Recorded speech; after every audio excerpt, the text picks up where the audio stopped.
بعد فإن خير الحديث كتاب الله وخير الهدي هدي محمد صلى الله عليه وسلم وشر الأمور محدثاتها وكل محدثة بدعة وكل بدعة ضلالة وكل ضلالة في النار.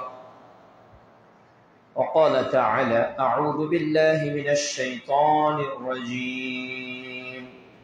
بسم الله الرحمن الرحيم. بل تؤثرون الحياة الدنيا والآخرة خير وأبقى। সূরা আলা অধ্যায় 87 আয়াত 16 ও 17। যাবতীয় হামদ ও সানা আল্লাহ রাব্বুল আলামিনের জন্য, যার ঐকান্তিক মেহেরবানিতে দিনাজপুর সদর আওতাধীন এই খানপুর এলাকার অত্র জামে মসজিদে আজকের জুমার খুতবা ও সালাত আদায়ের উদ্দেশ্যে যে আল্লাহ রাব্বুল আলামিন আসার সুযোগ দান করেছেন, কৃতজ্ঞতা আদায় করছি আলহামদুলিল্লাহ। দরুদ ও সালাম বিশ্ব মানবতার মুক্তির দূত, যার আদর্শকে সার্বিক জীবনে বাস্তবায়ন করার লক্ষ্যে আমাদের জীবনের কর্ম প্রচেষ্টা মুহাম্মদুর রাসূলুল্লাহ সাল্লাল্লাহু আলাইহি ওয়াসাল্লামের প্রতি যাবতীয় দরুদ ও সালাম। আজকের জুমার খুতবার আলোচ্য বিষয় ব্যক্তি ও সমাজ জীবনে মানুষ যদি আখিরাতকে বিশ্বাস করে এর ফলাফল কি হবে। মানুষ যদি ব্যক্তি জীবনে প্রকৃত অর্থেই পরকালকে বিশ্বাস করে থাকে, যে মৃত্যুর পর আমাদের উত্থিত করা হবে, আবার রবের নিকট আমাদের দ্বন্দ্বয়মান হতে হবে, এই আখিরাতের প্রতি দৃঢ় বিশ্বাস যদি একজন মুমিনের জীবনে দেখা দেয়, তাহলে ওই ব্যক্তি এবং সমাজে এর ফলাফল কি লাভ করবে। আজ জুমার খুতবায় উক্ত বিষয়ে আলোকপাত করার চেষ্টা করব ইনশাআল্লাহ। রব্বি শরহ লি সাদরি ওয়া ইয়াসসির লি আমরি ওয়াহলুল উকদাতাম মিন লিসানি ইয়াফকাহু কওলি। আমরা যারা ঈমান এনে মুসলিম হয়েছি, ঈমানের সংক্ষিপ্ত একটি রূপ যাকে বলা হয় ঈমানে মুজমাল, যা কেবল আল্লাহ সম্পর্কে বর্ণিত হয়েছে। আমানতু বিল্লাহি কামা হুয়া বিআসমাইহি ওয়া সিফাতিহি ওয়া ক্বাবিলতু জামিআ আহকামিহি ওয়া আরকানি। যে আমি ঈমান আনলাম ওই আল্লাহর উপর যেমন তিনি, তার নাম ও গুণাবলীর উপর আমি বিশ্বাস স্থাপন করলাম, আর মেনে নিলাম তার যাবতীয় আহকাম ও আরকান।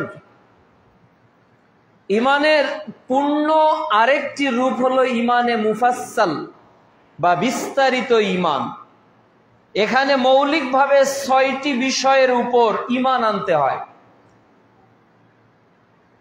আমানতু বিল্লাহ ওয়া মালাইকাহ ওয়া কুতুবিহি ওয়া রুসুলিহি ওয়াল ইয়াউমিল আখির ওয়াল কদরি খাইরিহি ওয়া শাররিহি মিনাল্লাহি তাআলা। এই যে বিশ্বাস স্থাপন করলাম, এর মধ্যে পঞ্চমটা হলো ওয়াল ইয়াউমিল আখির, পরকালের প্রতি। মানে এই জীবন শেষ নয়, এরপর আরেকটা জীবন আছে। কাফেররা বলতো এই হাড্ডি গুলোকে পচে একাকার হয়ে যাবে, আবার কে আমাদের উত্থিত করবে। আল্লাহ রাব্বুল আলামিন বলছেন সূরা তোহা অধ্যায় 20 আয়াত 55, যে মিনহা খলাকনাকুম ওয়া ফিহা নুঈদুকুম ওয়া মিনহা নুখরিজুকুম তারাতান উখরা। আমি যে মাটি দিয়ে তোমাদেরকে সৃষ্টি করেছি, এই মাটির মধ্যে তোমরা আবার মিশে যাবে, আবার এই মাটি থেকেই তোমাদের উত্থান হবে।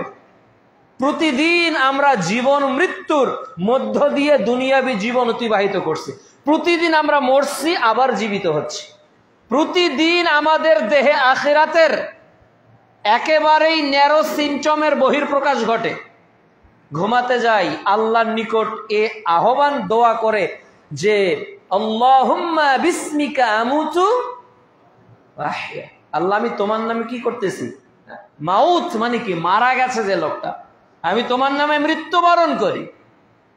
আবার ঘুম থেকে উঠেই আপনি তো জীবিত হলেন, ঘুমের দোয়াও দেখেন, আলহামদুলিল্লাহিল্লাযী আহইয়ানা বা'দা মা আমাতানা। ওই আল্লাহর প্রশংসা যে আল্লাহ আমার মৃত্যুর পর আমাকে জীবিত করলো। এরপর কি, ওয়া ইলাইহিন নুশুর, আমাকে তার নিকট আবার প্রত্যাবর্তন করতে হবে। এই জীবনটার নাম হলো কি, আখিরাত, পরকাল। আমরা রুহের জগতে ছিলাম। সূরা আরাফ অধ্যায় 7 আয়াত 172 আল্লাহ প্রতিশ্রুতি নিয়েছেন আমরা কেবল তার দাসত্ব করব। এরপর 9 মাস 10 দিন মাতৃগর্ভে ছিলাম। আমাদের গোটা বডি স্ট্রাকচার, আমাদের আমল, আমাদের কর্মপদ্ধতি কি হবে, জান্নাতি না জাহান্নামী, সব রিজিক সব লিপিবদ্ধ হয়েছে সেখানে।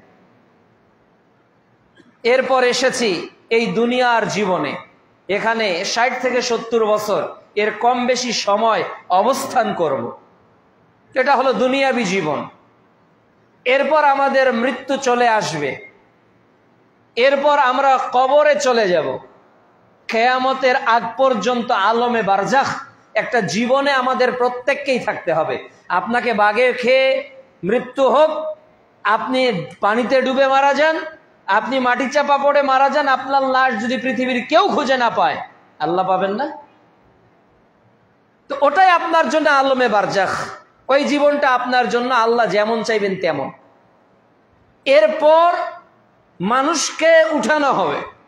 সূরা জিলজালে আল্লাহ রাব্বুল আলামিন বলছেন, পারা 30 অধ্যায় 99, যে ইজা জুলজিলাতিল আরদু জিলজালাহা ওয়া আখরাজাতিল আরদু আসকালাহা ওয়া ক্বালাল ইনসানু মা লাহা।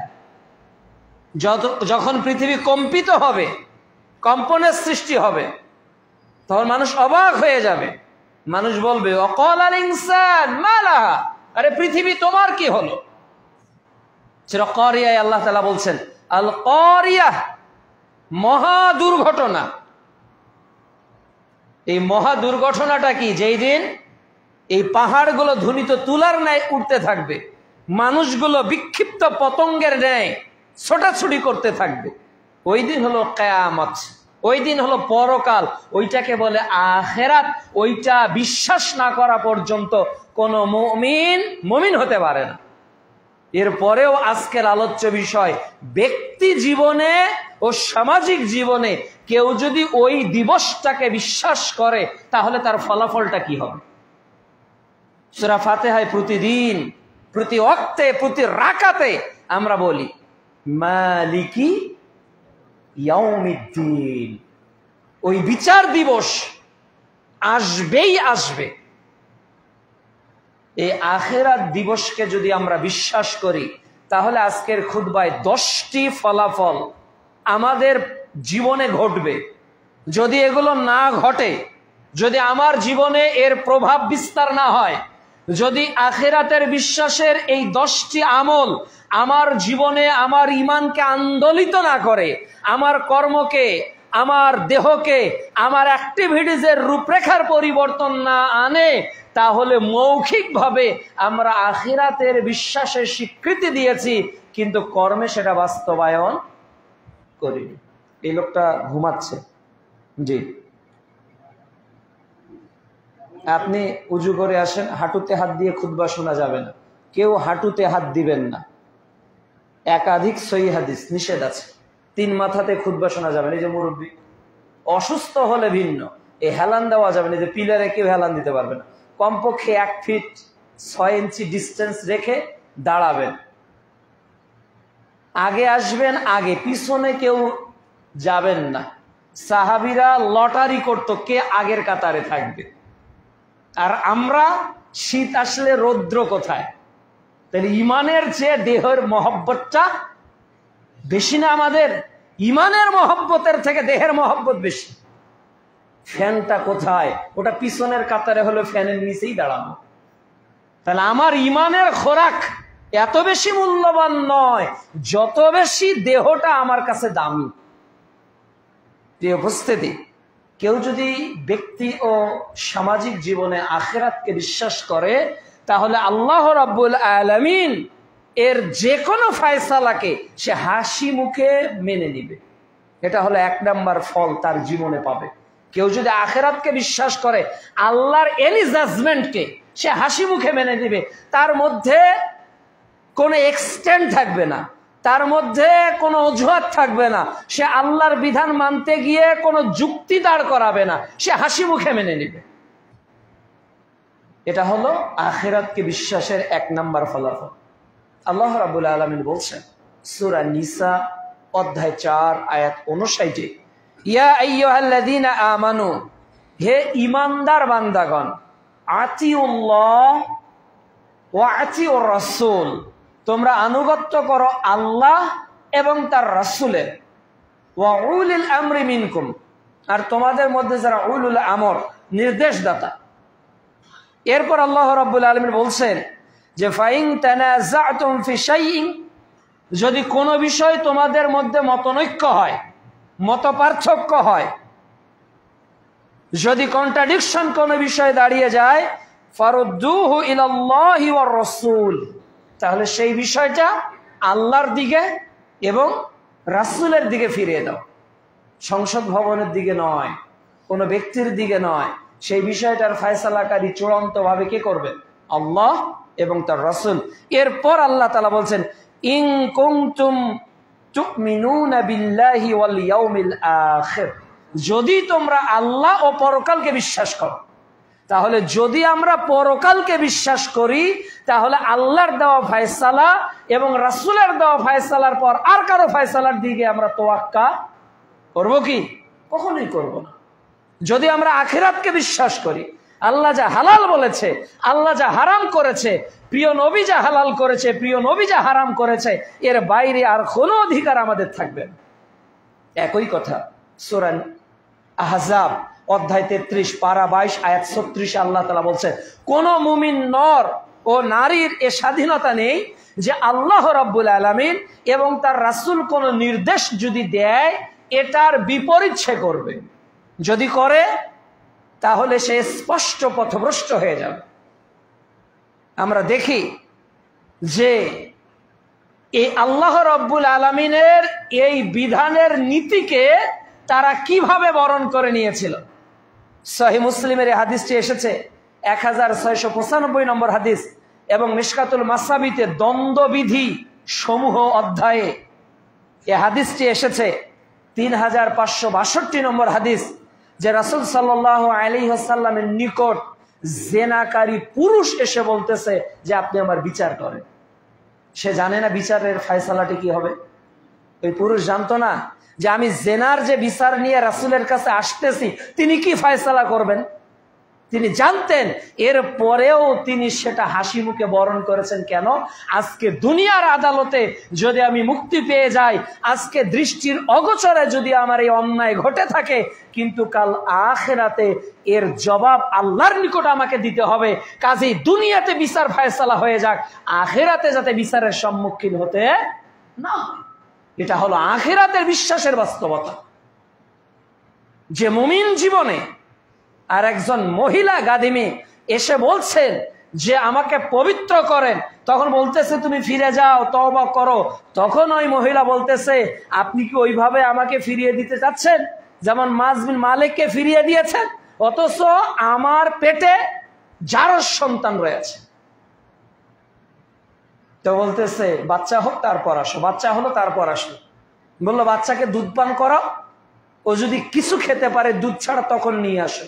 দুধ পান করালো দীর্ঘ 2 বছর। এরপর অন্য কিছু খেতে পারতেছে তা নিয়ে এসেছে, এসে বলতেছে এই যে বাচ্চা খেতে পারে।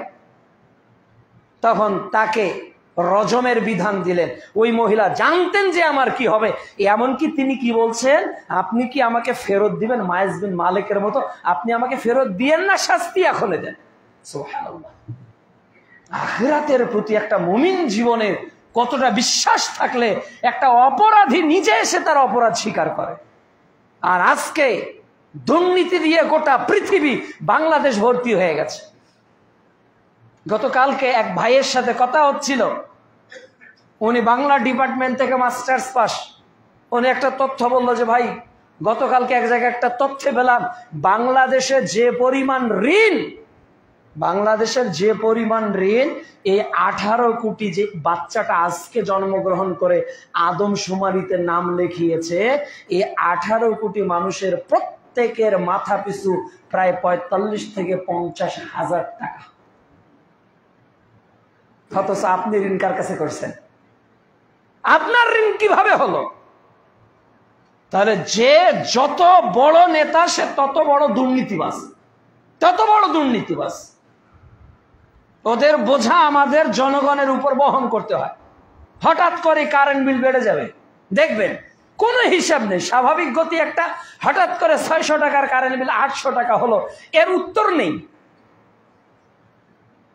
হঠাৎ করেই একটা জিনিসের স্বাভাবিক গতি বেড়ে যাবে, এর কোনো উত্তর নেই। তাহলে আপনার পকেটের টাকা দিয়ে তারা তাদের আঙুল ফুলে কলা গাছ হওয়ার স্বপ্ন বাস্তবায়ন করে। আর রাসূলের যুগে আখিরাতের প্রতি বিশ্বাসী মুমিনরা নিজেদের অপরাধের কথা রাসূলের কাছে এসে বিচার দিতে, শাস্তি পেতে তারা মাথা পেতে নিত। এটা হলো আখিরাত বিশ্বাসের 1 নম্বর ফলাফল। 2, এটি যদি কোনো মুমিনের মধ্যে না থাকে তাহলে সে সত্য বিমুখ হয়ে যাবে, তার মধ্যে সত্য গ্রহণের মানসিকতা কমে যাবে। সূরা কাহাফ অধ্যায় 18 আয়াত 29 আল্লাহ রাব্বুল আলামিন বলছেন যে অকুলিল হাক্কু মির রাব্বিকুম, বলো হক আসে তোমার রবের পক্ষ থেকে। যার ইচ্ছা এই হকের উপর ঈমান আনুক, যার ইচ্ছা সে কুফরি করুক। অতঃপর আল্লাহ রাব্বুল আলামিন বলছেন সূরা নাহাল অধ্যায় 16 আয়াত 22 যে তুমি বলো যে তোমাদের রব হলেন একজন। এরপর আল্লাহ রাব্বুল আলামিন বলছেন লা ইউমিনু বিল আখিরাহ, যে ব্যক্তি আখিরাতকে বিশ্বাস করে না, লা ইউমিনু, যে বেশি বিশ্বাস করে না, বিল আখিরাহ, পরকালকে, কুলুবুহুম মুনকিরাহ, সে হয় উদ্ধত, সে হয় সত্য বিমুখ। যে আখিরাতকে বিশ্বাস করে না, সে দুনিয়াতে খাও দাও ফুর্তি করো, দুনিয়াটা মস্ত বড়, তার কাছে হালালও নেই, হারামও নেই, জায়েজও নেই, না জায়েজও নেই। কেননা সে মনে করে না যে জবাব দিতে হবে, সে জবাবের বাইরে, সে সত্য বিমুখ হয়ে গেছে। যে আখিরাতকে বিশ্বাস করে না, তার কাছে ন্যায় অন্যায়ের কোনো বাদ বিচার নেই। সে মুখে যতবারই বলুক যে আল্লাহকে আমি মানি, ও আল্লাহকে মানার কথা ফেরাউনও বলেছে, বলে নাই? লাভ হয়েছে? হয়নি তো। তাহলে আখিরাত এর প্রতি যার বিশ্বাস থাকে না, তার মধ্যে সত্য বিমুখতা দেখা যায়, সে ন্যায়ের পক্ষে না অন্যায়ের পক্ষে। শুধু তাই নয়, দেখুন এই সাহাবীগণ কতটা সত্যের প্রতি, আখিরাতের প্রতি অবিচল ছিলেন, দৃঢ় ছিলেন। দুনিয়ায় সামান্যতম হারামকে তারা বরদাস্ত করতেন না, প্রয়োজনে তারা কষ্ট স্বীকার করতেন, তিতিক্ষা করতেন। খন্দকের যুদ্ধে যখন রাসূল সাল্লাল্লাহু আলাইহি ওয়াসাল্লাম পরিখা খনন করতেছিলেন, গর্ত খনন করতেছিলেন, তখন সাহাবীদের পেটে কোনো খাদ্য নেই, পেটে পাথর বাঁধা, পেটে পাথর বেঁধে তারা কাজ করতেছে। সকালে খেতে পারে নাই, মাটি খোঁড়ার কাজ কষ্টের না? স্বাভাবিক একটা অফিসের কর্মচারী দুপুরবেলা যত ভাত খায়, আর যে লোকটা মাটি খুঁড়তেছে, মাটির কাটার কাজ করতেছে, তার খাওয়ার পরিমাণটা কম না বেশি? অনেক বেশি। সাহাবীগণ ওই রৌদ্রের দাবাত হয়ে এই উত্তপ্ত মরুভূমিতে পরিখা খনন করতেছে, এমনকি প্রিয় নবী মুহাম্মদ সাল্লাল্লাহু আলাইহি ওয়াসাল্লামের পেটেও পাথর বাঁধা। তিনি কি বলে সাহাবীদের সান্ত্বনা দিবেন? কি দিয়ে সান্ত্বনা দিবেন?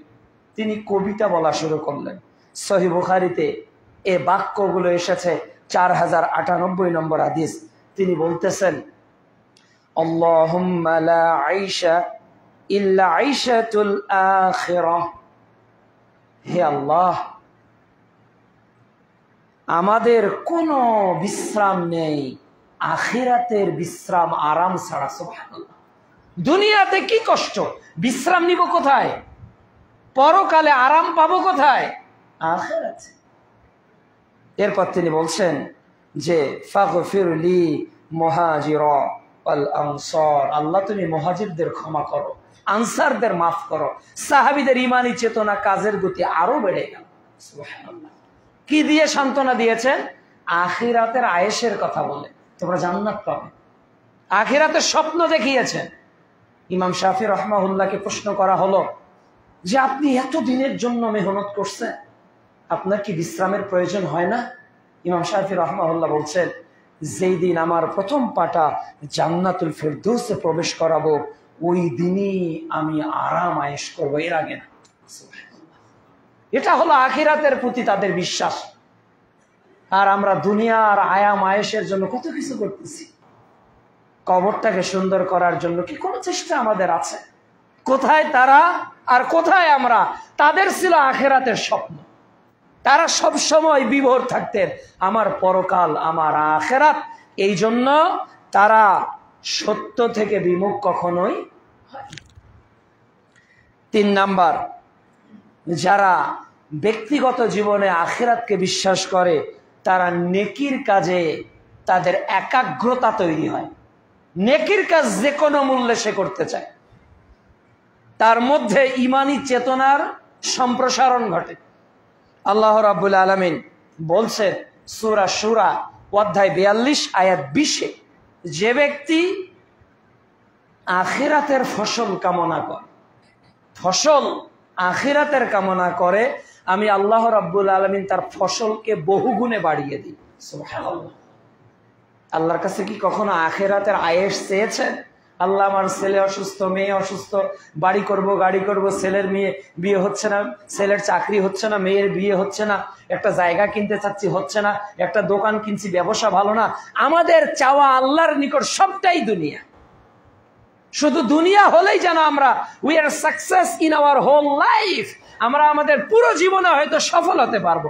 কিন্তু সাহাবীগণ এমনটা চাইতেন না, এমনটা চাইতেন না। সূরা শুরায় আল্লাহ বলছে, যে ব্যক্তি আখিরাত চায় আমি আল্লাহ রাব্বুল আলামিন তার আখিরাতের ফসলকে বহুগুণ বাড়িয়ে দেন। আর যে ব্যক্তি দুনিয়া চায় আমি তাকে কিঞ্চিত দুনিয়া দিয়ে দিব, সামান্য দুনিয়া দিব, কিন্তু আখিরাতে ওই ব্যক্তি আর কিছুই পাবে না। তাহলে আমাদের চাওয়ার ভিত্তিতে প্রায়োরিটি পাবে কোনটা, দুনিয়া নাকি আখিরাত? নিঃসন্দেহে আখিরাত। কিন্তু এই আখিরাতকে তো বিশ্বাসই করি না। আমরা যেটা বিশ্বাস করি এটা মুখে, আমি এক বিঘত ভিতরে আজকে আপনার বিশ্বাসটাকে মানে একেবারে মজবুত ভাবে করার জন্য আলোচনা করতে চাচ্ছি। আপনি যেটা মুখে বলেন ওটা মুখে বলার দরকার নেই, আপনি মুখ বন্ধ করে থাকেন, কিন্তু হৃদয় দিয়ে আখিরাতকে এমন ভাবে বিশ্বাস করেন যাতে আপনার কর্মই আপনার আখিরাতের স্বীকৃতি দেয়, আপনার কাজই আপনার আকিদাতের জন্য সাবেত হয়ে যায়। এরপর 4 নাম্বার হলো যে সৎ কর্মে দৃঢ়তা সৃষ্টি হয়। কাজের মধ্যে একাগ্রতা বাড়লো, এবার সৎ কর্মে দৃঢ়তা, মানে মনোবল কখনো তার দুর্বল হবে না, কখনোই হবে না। তার মধ্যে সব সময় থাকবে লা তাহজান, আমি কেন হতাশ হব। সূরা ইমরান অধ্যায় 3 আয়াত 139, ওয়ালা তাহিনু ওয়ালা তাহজানু, কেন আমি হতাশ হব। সূরা বাকারা অধ্যায় 2 আয়াত 214, আলা ইন্না নাসরুল্লাহিল করিব, তার সামনে ভাসবে সূরা নসর অধ্যায় 110 আয়াত 1, ইযা জাআ নাসরুল্লাহি ওয়াল ফাতহ, তার মধ্যে সব সময় এগুলো ভাসবে। ফাইন্না মাল উসরি ইউসরা, কষ্টের সঙ্গে স্বস্তি রয়েছে। সে কখনো নিজেকে হীনমন্যতায় ভোগাবে না, সে বলবে, সে জানবে। সূরা হামিম সেজদা অধ্যায় 41 আয়াত 30, ইন্নাল্লাযীনা ক্বালু রাব্বুনাল্লাহ সুম্মা ইসতাকামু, সে সব সময় দৃঢ় থাকবে। তার মধ্যে দৃঢ়তা প্রমাণ পাবে। দেখুন একটি হাদিস এই শিরোনামে, যে সহিহ মুসলিমের 1901 নাম্বার হাদিস, যে তার মধ্যে চিন্তার দৃঢ়তা কেমন ভাবে পয়দা হবে, যে রাসূল সাল্লাল্লাহু আলাইহি ওয়াসাল্লামের আনসার সাহাবী উমাইর ইবনে হুমাম রাদিয়াল্লাহু তাআলা আনহু বদরের যুদ্ধে যাচ্ছেন, বদরের যুদ্ধে। আর রাসূল সাল্লাল্লাহু আলাইহি ওয়াসাল্লাম ঘোষণা দিলেন, কি ঘোষণা? কুমু ইলাল জান্নাহ আরদুহাস সামাওয়াতি ওয়াল আরদ, এতটুকু কথা। কুমু ইলাল জান্নাহ, তোমরা জান্নাতের দিকে দৌড়াও, অগ্রসর হও। যেটা সূরা আল ইমরানে আল্লাহ আরেক ভাবে বলছে, অধ্যায় 3 আয়াত 133-এ, ওয়াসারিউ ইলা মাগফিরাতিন মির রাব্বিকুম ওয়া জান্নাতিন আরদুহাস সামাওয়াতি ওয়াল আরদ ওয়াইজ্জাত লিল মুত্তাকিন। ওই জান্নাতের দিকে দৌড়াও, প্রতিযোগিতা করো আল্লাহর ক্ষমা আর সেই জান্নাত যার বিশালতা হলো আসমান এবং জমিন পরিব্যাপ্ত। সুবহানাল্লাহ। আনসার সাহাবী বলতেছে, ইয়া রাসূলুল্লাহ সাল্লাল্লাহু আলাইহি ওয়াসাল্লাম, আমি কি ওই জান্নাতীদের অন্তর্ভুক্ত হতে পারবো? প্রিয় নবী বললেন, হে আমার সাহাবী, তুমি ওই জান্নাতীদের একজন। সুবহানাল্লাহ। সাহাবী খেজুর বের করলেন, খাওয়া শুরু করার পর তিনি খেজুরগুলো ছুঁড়ে ফেলে দিয়ে বললেন, বাহ বাহ, বেশ বেশ বেশ। বললেন, হে সাহাবী, তুমি এটা বললে কেন?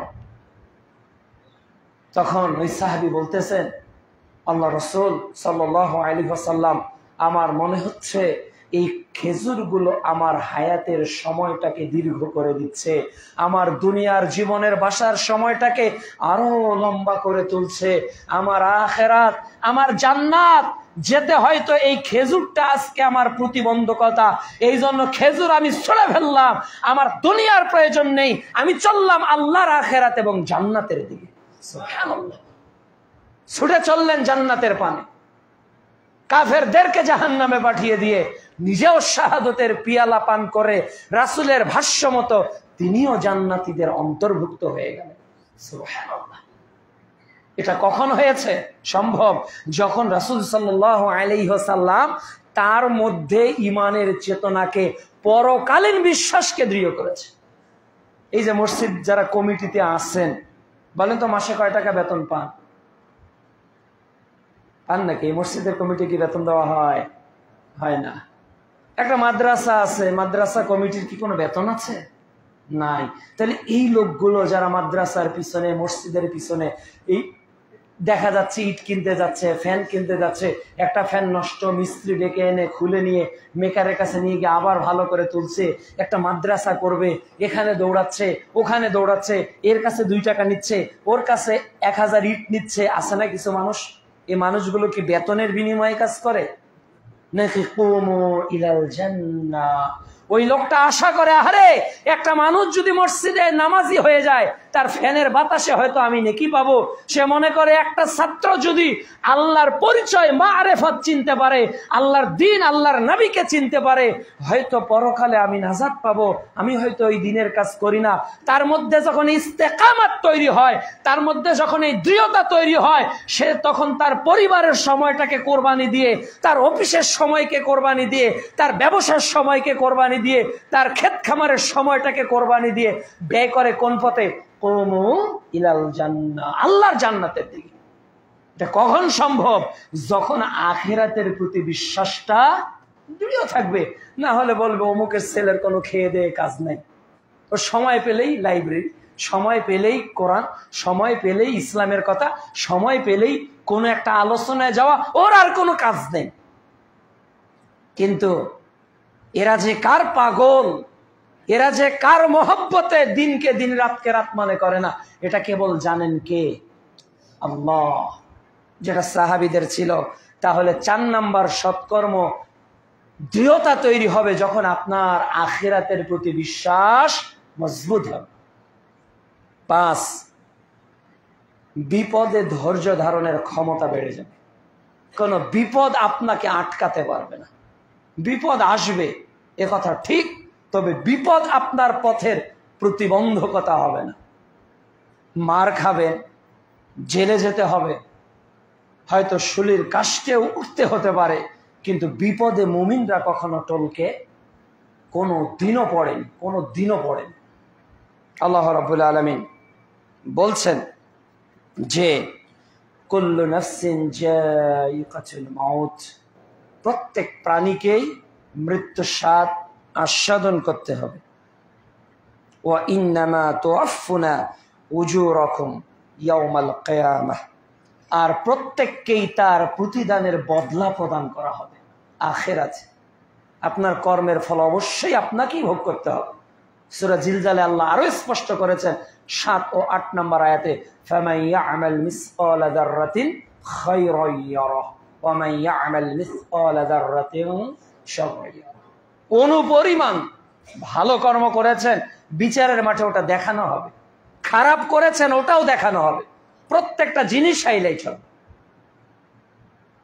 আপনার যে কোনো মূল্যে বিপদে ধৈর্য ধারণ করা সহজ হয়ে যাবে। সূরা বাকারায় আল্লাহ বিপদের কথা বলেছে। বিপদ এত আসবে যে আপনি বলবেন মাতা নাসরুল্লাহ, আল্লাহ তোমার সাহায্য কখন আসবে। বিপদ এসেছিল সাহাবীদের। 3612 নম্বর হাদিস, খুবাইব রাদিয়াল্লাহু তাআলা আনহুকে কিভাবে নির্যাতন করা হয়েছে। আমরা জানি যে মুসলিম ইতিহাসে যিনি প্রথম মহিলা শহীদ হয়েছেন নাম কি? সুমাইয়া রাদিয়াল্লাহু তাআলা আনহা। যে পরিবারটার কথা হাদিসে বর্ণিত হয়েছে, আর কোন পরিবারের বিষয়ে এভাবে বাক্য প্রিয় নবী কখনো বলেননি যেটা বলেছেন আহলে ইয়াসির, হে ইয়াসিরের পরিবার। কত মহব্বত দিয়ে ডাক দিয়েছেন প্রিয় নবী। বাবা আম্মার, ছেলে আম্মার, বাবা ইয়াসির, আর আম্মার রাদিয়াল্লাহু তাআলা আনহার মা হলো সুমাইয়া রাদিয়াল্লাহু তাআলা আনহা। কে নির্যাতন করা হচ্ছে, আর মুহাম্মদ সাল্লাল্লাহু আলাইহি ওয়াসাল্লাম কেবল কি বলছেন? বলছেন সাবরান ইয়া আলি ইয়াসির, হে ইয়াসিরের পরিবার তোমরা ধৈর্য ধারণ করো। তোমরা যে আজকে বিপদে পড়েছো, এই বিপদে ধৈর্য ধারণ করো। ফা ইন্না মাউইদাকুমুল জান্নাহ, এই ধৈর্যের বিনিময় স্রেফ আল্লাহর জান্নাত ছাড়া আর কিছু না। সুবহানাল্লাহ। যে নির্যাতন আজকে তোমরা ভোগ করতেছো ঈমান আনার কারণে, আখিরাতের প্রতি বিশ্বাসের কারণে, আমি আল্লাহর রাসূল তোমাদেরকে এটাই সান্ত্বনা দিচ্ছি, তোমরা ধৈর্য ধারণ করো। এই সবর, এই ধৈর্যই তোমাদের জান্নাত পর্যন্ত নিয়ে যাবে। সুবহানাল্লাহ। এই ধৈর্য কি আমাদের বিপদে থাকে? একটু বিপদ হোক, দেখবেন যে গ্রামীণ ব্যাংকের টাকা ঠিকই উঠিয়েছে। আপনি বলবেন কেউ ধার নেয় না, কোথায় যাব? ভিক্ষা করে খান, ভিক্ষা করে খান। কেউ ধার দেয় না মানে আপনাকে ধারের টাকা দিয়ে বাড়ি করতে হবে, কথা কে বলেছে? আপনাকে হাউস বিল্ডিং এর লোন করে 3 তলা বাড়ির ভিত্তি দিতে হবে, কথা কে বলেছে? আপনি টিনের চালা দিয়ে থাকেন, আপনি খেজুর পাতা চালা দিয়ে বাড়ি করেন, আপনাকে টাকা উঠিয়ে বাড়ি দিতে কে বলল? কে বলেছে গ্রামীণ ব্যাংক থেকে আপনার লোন নিলে আপনার পরিবারের সচ্ছলতা ফিরে আসবে? কে বলেছে 20-30 হাজার, 50, 1 লক্ষ, 1.5 লক্ষ, 5 লক্ষ টাকা আপনার জমি জায়গার দলিল দিয়ে উঠিয়ে একটা ব্যবসা বাণিজ্য করলে আপনার ঋণ, আপনার অভাব কেটে যাবে? এর চেয়ে চূড়ান্ত মিথ্যা কথা আর পৃথিবীতে হতে পারে না। সুদ কখনো মানুষকে মুক্তি দিতে পারে না। সুদের প্রথম, মধ্য, শেষ, শুরু সব পরিণতি ধ্বংস। ধ্বংস অনিবার্য, আসবেই আসবে। গ্রামীণ ব্যাংক কবে থেকে বাংলাদেশে কাজ করছে? বাংলাদেশের অন্যান্য ব্যাংকগুলো কবে থেকে কাজ করতেছে? আচ্ছা, যুক্তির আদলে যদি বলি, যুক্তি, দলিল বাদ দেন। আপনি যদি দলিলও না মানেন, কোরআন হাদিস বাদ, আপনাকে আমি যুক্তি দিয়ে কবর দিতে পারবো। যুক্তি দিয়ে মুহাম্মদ সাল্লাল্লাহু আলাইহি ওয়াসাল্লাম এমন একটা অর্থনীতি রেখে গেলেন, এমন একটা অর্থনীতি রেখে গেলেন। ওমর রাদিয়াল্লাহু তাআলা আনহুর খেলাফত আমলে একজন সাহাবীকে গভর্নর করে একটা দেশে পাঠিয়েছে, জাকাতের মাল পাঠিয়ে দিয়েছে। বললে এত কেন? বলতেছে এটাই কালেকশন হয়েছে। পরের বার আরো বেশি, বলতেছে এটা মানুষের মধ্যে বন্টন করো। এর পরের বার আরো বেশি, বলতেছে এতগুলো কেন বন্টন করো। এরপর চিঠি লেখা হলো যে এই প্রদেশে, এই রাজ্যে সাদাকা নিবে এমন মানুষ খুঁজেই পাওয়া যাচ্ছে না। সুবহানাল্লাহ। তাহলে জাকাতের হকদার এমন মানুষ ছিল না কোন যুগে? মুহাম্মদ সাল্লাল্লাহু আলাইহি ওয়াসাল্লামের অর্থনৈতিক ব্যবস্থার যুগে। এমন একটা যুগ, রাসূল সাল্লাল্লাহু আলাইহি ওয়াসাল্লাম বলছেন যে একজন লোককে যখন টাকা দেওয়া হবে, মানুষ টাকা নিয়ে থাকবে, ভাই আমার এই 10 লাখ টাকা নেন জাকাতের, বলতেছেন না গতকাল হলে নিতাম, আজকে আমার প্রয়োজন নেই, আজকে আমার প্রয়োজন নেই। তাহলে 23 বছর ধরে মুহাম্মদ সাল্লাল্লাহু আলাইহি ওয়াসাল্লাম মক্কা মদিনা সহ গোটা পৃথিবীতে মুসলিম জাহানের জন্য এমন একটা অর্থনৈতিক সিস্টেম চালু করলেন, যে অর্থনৈতিক সিস্টেমে অভাব তো দূর হলো অভাব তো দূর হলো জাকাত নেওয়ার লোক খুঁজে পাওয়া যাচ্ছে না। কয় বছরের মধ্যে? 23 বছরের মধ্যে। আচ্ছা, বাংলাদেশের যত ব্যাংক কাজ করতেছে 23 বছর হয়নি কোন ব্যাংকে? বলেন, গ্রামীণ ব্যাংকের 23 বছর হয়নি, ইসলামী ব্যাংকের 23 বছর হয়নি, সোনালী ব্যাংকের হয়নি, পূবালী ব্যাংকের হয়নি, রূপালী ব্যাংকের হয়নি, জনতা ব্যাংকের হয়নি, বলেন হয়নি কোন ব্যাংকের? আপনাকে আমি যুক্তি দিয়ে বোঝাচ্ছি। তাহলে মুহাম্মদ সাল্লাল্লাহু আলাইহি ওয়াসাল্লাম কি ফর্মুলা চালু করলেন, যেখানে জাকাত নেওয়ার লোক খুঁজে পাওয়া যাচ্ছে না, আর স্বাধীনতার 50 পার হয়ে গেল, একটার পর একটা ব্যাংকের ছাতার মতো গজাচ্ছে, এর পরেও মানুষের অভাব দূর হয় না, মাথা পিছু এক একজনের 50,000 টাকা শুধু ঋণ। তাহলে এর অর্থনীতি মানুষকে কিয়ামতের আগের দিন পর্যন্ত মুক্তি দিতে কোনো দিনও পারবে না, কোনো দিনও পারবে না। সম্মানিত উপস্থিতি, এই বিপদে ধৈর্য ধারণ করা। সহিহ বুখারীর এই আলোচ্য বিষয়ের শেষ হাদিস 3465 নম্বর হাদিস। 3 জন ব্যক্তি গুহায় আশ্রয় নিয়েছিল, আমরা জানি না, গুহায় আশ্রয় নিয়েছিল। যুবক, কি ধৈর্য তাদের, কি ধৈর্য তাদের। এক যুবক, ছোট্ট সন্তান কাঁদছে, বাবা মা ঘুমিয়ে, তার আগে সন্তানকে খাওয়ায়নি, বাবা মাকেই আগে খাওয়াইছে। কেন? পিতা মাতার মহব্বত সন্তানের থেকে বেশি থাকতে হবে। এক যুবক তার চাচাতো বোনের অপকর্মের জন্য একেবারে উপরে বসেছে, তখন বলেছে ইত্তাকিল্লাহ, হে আমার ভাই আল্লাহকে ভয় করে, হে আল্লাহর বান্দা। তখন ও উঠে এসেছে। আর একজন কাজ করেছিল অর্ধবেলা তার বাড়িতে, মজুরি নেয়নি, হঠাৎ একদিন বলছে আমার মজুরি আমাকে দিয়ে দাও। তখন বলতেছে এই যে গরুগুলো, এই যে দুম্বা, এই সব তোমার। ওই লোক নিয়ে চলে গেছে। এবার 3 জন ব্যক্তি বলতেছে, আল্লাহ, এটা যদি আমরা তোমার ভয়ে করে থাকি, তোমার বিশ্বাস করে পরকালের ভয়ে করে থাকি, তাহলে আজকে বিপদ থেকে বাঁচাও।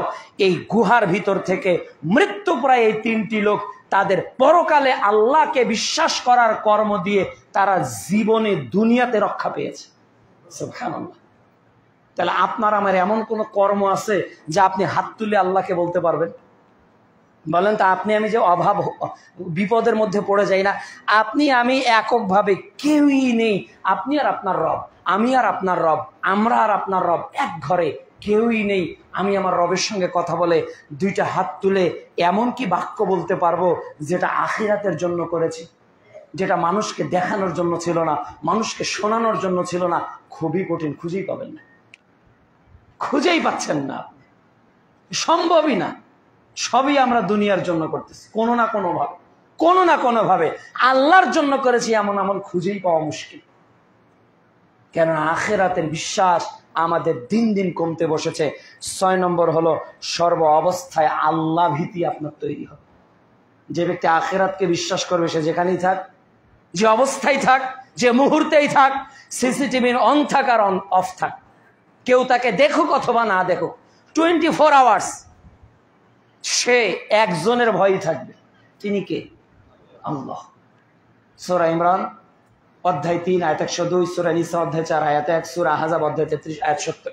আল্লাহকে ভয় করতে হবে হাক্কা তুকাতিহি, যেভাবে করা দরকার। সূরা নাজিয়াত পারা 30 অধ্যায় 79 আয়াত 40 থেকে 41 আল্লাহ তাআলা বলছে, ওয়াম্মা মান খাফা মাকামা রাব্বিহ, যে ব্যক্তি তার প্রতিপালকের সম্মুখে দ্বন্দ্বায়মান হবে, এই ভয়টা রাখে। ওই দিন কোন দিন? যেই দিন আপনার রব আর আপনি মুখোমুখি হবেন, কোনো দোভাষী থাকবে না। ওই দিন কোন দিন? আখিরাত। ওই দিন কোনো তো ভাষী থাকবে না, আপনি আর আপনার রব, আপনি আর আপনার রব, আমি আর আমার রব, দুজনের মধ্যেই কথোপকথন হবে, দুজনের মধ্যেই কথোপকথন হবে।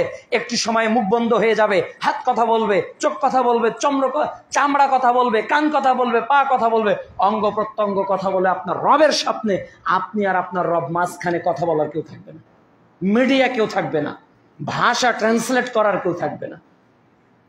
ওই রবকে ভয় করতে হবে ওই দিনের জন্য আজকের দুনিয়াতে। এটা খুবই কঠিন আছে, খুবই কঠিন আছে। সূরা আর-রহমানে আল্লাহ রাব্বুল আলামিন বলছেন, অধ্যায় 55 আয়াত 46-এ, যে ব্যক্তি আল্লাহকে ভয় করে মাকাম রাব্বিহ জান্নাহ, তার জন্য আল্লাহ তাআলা 2টা জান্নাত রেখেছে।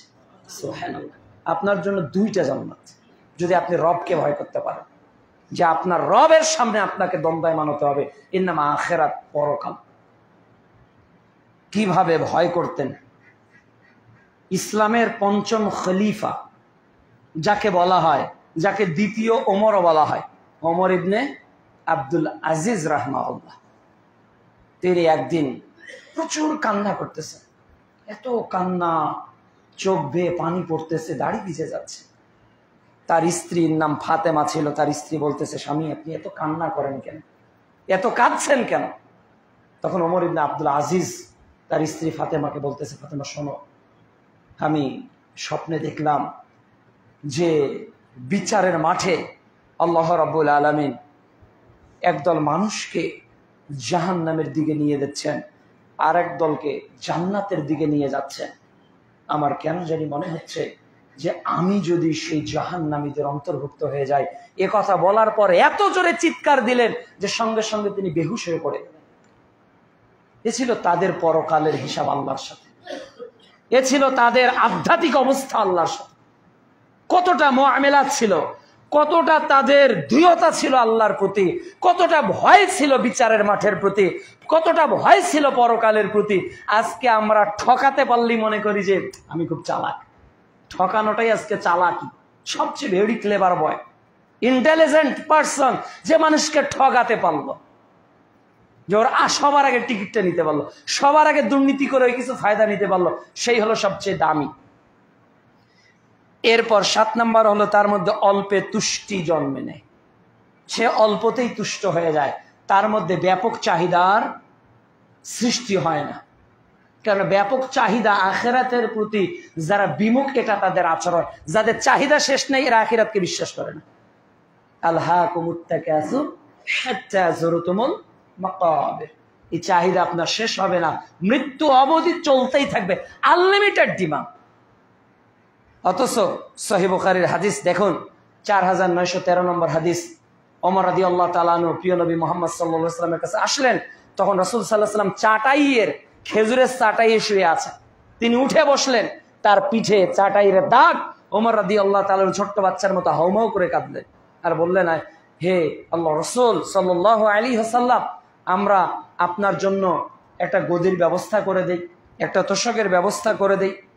তখন রাসূল সাল্লাল্লাহু আলাইহি ওয়াসাল্লাম ওমর রাদিয়াল্লাহু তাআলা আনহুকে বললেন যে আমার সঙ্গে দুনিয়ার কি সম্পর্ক?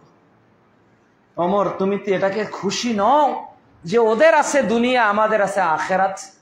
ওদের কি আছে? দুনিয়া। আর আমাদের কি আছে? আখিরাত। আমরা তো শুধু আখিরাতে ভোগ করব। যে নবী 3 দিন টানা রুটি খেতে পারেননি, যে নবীর কালো 2টা জিনিস খেতে, একটা পানি আর একটা খেজুর খেয়ে মাসের পর মাস কাটিয়ে দিতেন, ওই নবীর জুহুদ আর আমাদের জুহুদ কোথায়? ওই নবীর বিশ্বাস আর আমাদের বিশ্বাস কোথায়? ওই সাহাবীদের আখিরাতের প্রতি বিশ্বাস আর আমাদের বিশ্বাস কোথায়? দুপুরবেলা আবু বকর রাদিয়াল্লাহু তাআলা বের হয়েছেন, ওমর রাদিয়াল্লাহু তাআলার সঙ্গে দেখা। বলতেছে, আবু বকর, এত দুপুরবেলা কেন কেউ বাইরে বের হয়নি? ওমর বলতেছে, তুমি কেন বের হয়েছো? তখন আবু বকর বলতেছে, হে ওমর, আমি খিদা, পেটে ক্ষুধা, বাড়িতে থাকতে পারতেছি না, বের হয়েছে। ওমর রাদিয়াল্লাহু তাআলা বলছেন, হে ভাই, আমি তো একই কারণে বের হয়েছি যে ওমরের বাড়িতে দুপুরবেলা খাবারের কোনো খাদ্য মৌজুদ নেই। হঠাৎ নবী সাল্লাল্লাহু আলাইহি ওয়াসাল্লামের সঙ্গে দেখা। রাসূল সাল্লাল্লাহু আলাইহি ওয়াসাল্লাম জিজ্ঞাসা করলেন, কেন বের হয়েছো? তারা বলল, ইয়া রাসূলুল্লাহ, খাবার নেই, পরিবার অনাহারে আছে। রাসূল সাল্লাল্লাহু আলাইহি ওয়াসাল্লাম বললেন, তোমরা যে কারণে বের হয়েছো রাহমাতাল লিল আলামিন, একই কারণে বের হয়েছে। সুবহানাল্লাহ, কিভাবে তারা তাদের জীবন কাটিয়ে দিয়েছে। আর আমাদের কত আইটেমের খাবার, এরপরও পেট ভর্তি হয় না। বাড়ি আছে এরপরেও মন ভর্তি হয় না। একটা গাড়ি আছে এরপরেও চাহিদা পূর্ণ হয় না। আমাদের চাহিদার কোনো শেষ নেই। কেন? আমাদের আখিরাতের, পরকালের ফলাফল সম্পর্কে আমাদের ভীতি, বিশ্বাস কমে আসছে। এরপর ৪ নাম্বার হলো অধিক পাওয়ার আকাঙ্ক্ষা কমে যাবে।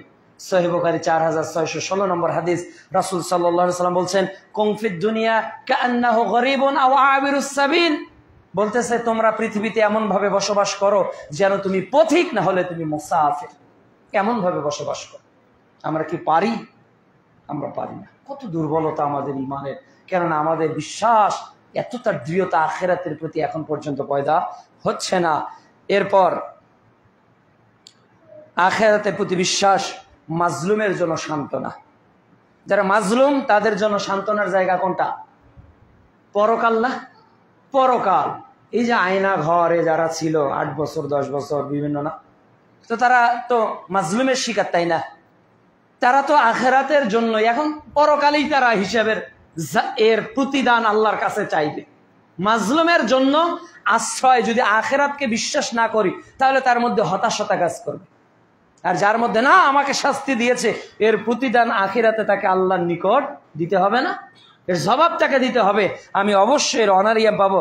আল্লাহ তাআলা এই বিষয়টি স্পষ্ট করেছেন সূরা ইব্রাহিমের 42 থেকে 43 নম্বর আয়াতে।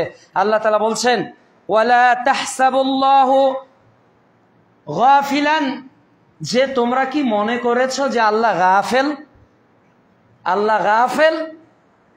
ইয়ালামুজ জালিমুন, জালেমদের সম্পর্কে কি আল্লাহ গাফেল? তোমরা এটা মনে করেছো? আল্লাহ ওদের কিছুকাল অবকাশ দিয়েছে। ওদের অবকাশ আল্লাহ ছাড় দেন, কিন্তু ছেড়ে দিবেন? ছেড়ে দিবেন?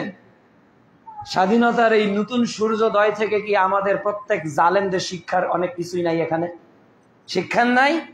অনেক আছে। জালেমের আকৃতির যাতে রূপ ভিন্ন না হয়ে আবার নতুন স্বাধীন দেশে উত্থান না ঘটে। জালেম কমেনি। বাংলাদেশে কেবল নেতার পরিবর্তন হয়, ৭১-এর পর থেকে নীতির আজও কোনো পরিবর্তন আমরা দেখতে পাইনি। এজন্য শান্তি হয় না।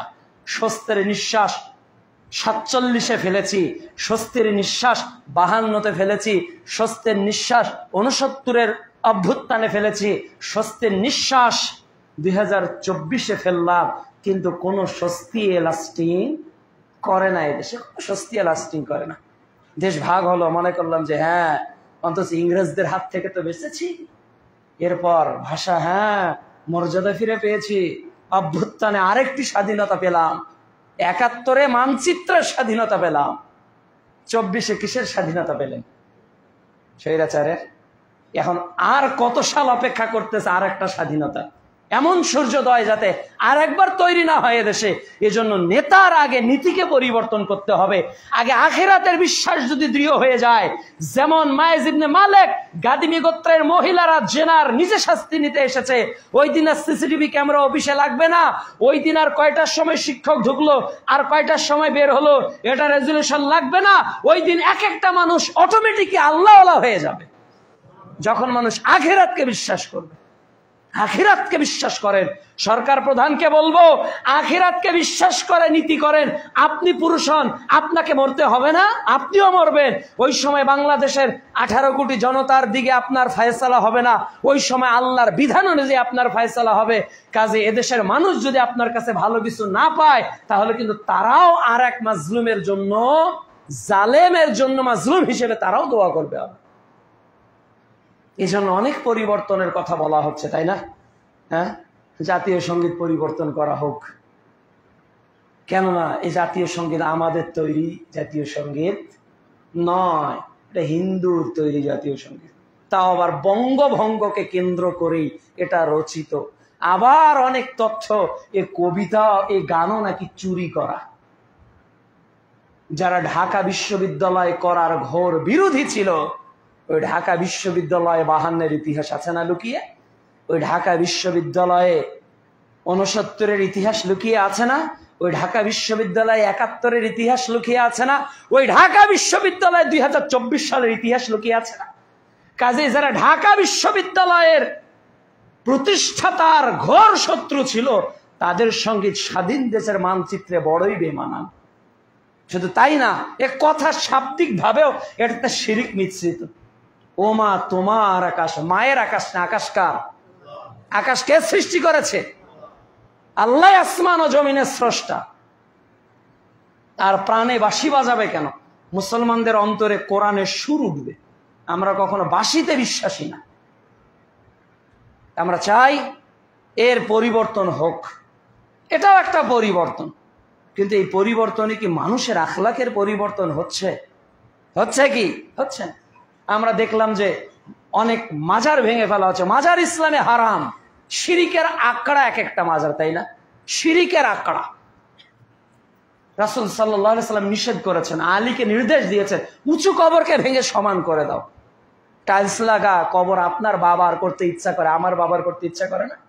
রিক্সা চালকের বাবার করতে ইচ্ছা করে না? সবাই যদি নিজের পিতার কবরগুলো পাকা করা শুরু করে দেয়, আগামী 50 বছর পর তো বাংলাদেশের বাড়ি করার জায়গা থাকবে না। আপনার বাবার প্রতি আপনার মহব্বত, আমার বাবা, আমি রিক্সা চালক, আমার বাবার প্রতি আমার মহব্বত আছে, কাজে আমিও 500 ইট কিনে 3,500-4 হাজার টাকা দিয়ে আমিও আমার পিতার কবরটাকে ইট দিয়ে তৈরি করব। তাহলে আগামী 500 বছর ওখানে আর কেউ কবর দিতে পারবে কি? পারবে না। কিন্তু স্বাভাবিকভাবে যদি কবর হয়, তাহলে 50-60 বছর চলে যাবে, ওই কবর চাষ করে আবার অন্য মানুষের কবর হবে, জায়গা সেভ হবে না? তাহলে এটা পাগলের প্রলাপ না? এরা দেশের সম্পদের সম্পর্কে হিসাব রাখে না। এভাবে করলে জাতীয় সম্পদ কত কোটি টাকার ইট নষ্ট হয়, এই কবর ঘিরতে গিয়ে, টাইলস নষ্ট হয় রং করতে গিয়ে, শ্রমিকের ঘাম নষ্ট হয়। এগুলো হিসাব করলে দেখা যাবে প্রতি বছর এই কবর চুনকাম করতে গিয়ে বাংলাদেশের বাজেটের কোটি কোটি টাকার একটা অংশ এদেশ থেকে চলে যায়, অথচ ওই ইটের কোনো কাজ হয় না, কোনো কাজ নেই। এগুলো আমরা চাই না।